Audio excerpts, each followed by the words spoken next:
Mas abot kamay na ang Subic-Clark-Manila Railway Project hatid ng mas pinalakas na puwersa at dagdag tulong mula sa pamahalaan ng Sweden na isang hakbang tungo sa mas mabilis na koneksyon at kalakalan sa mga rehiyon ng Luzon.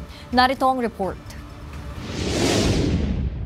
Sa pamamagitan ng Swedfund International, maglalaan ng Sweden ng grant financing para sa pagpapalakas ng Subic-Clark-Manila-Batangas Railway Project na pangunahing infrastruktura ng koridor na mag-uugnay sa mga malalaking daungan sa Luzon. Ang pondo ay gagamitin para sa feasibility study ng signaling systems at operational models ng nasabing railway project na layong mapabilis ang kalakalan at mapabuti ang logistics sa rehiyon. Ang kasunduan ay nilagdaan sa pagitan ng pamahalaan ng Sweden at Department of Transportation.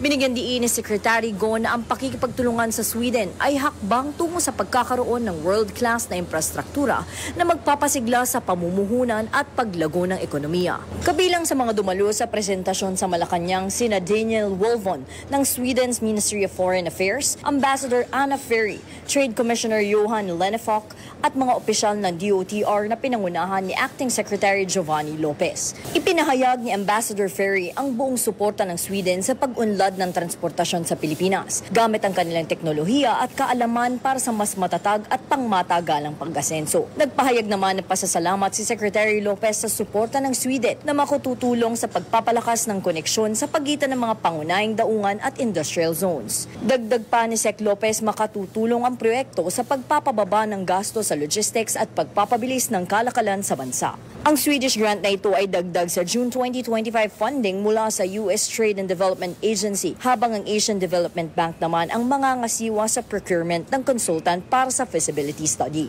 Bahagi ang Luzon Economic Corridor ng trilateral cooperation ng Pilipinas, Japan at United States na layong paigtingin ang ugnayan ng infrastruktura, isulong ang sustainable industrial development at palawakin ang inklusibong paglago ng ekonomiya sa Luzon. Nauuna sa mga balitang totoo at laging bago, Nadj Miravalles, Alauna sa Balita, Congress TV.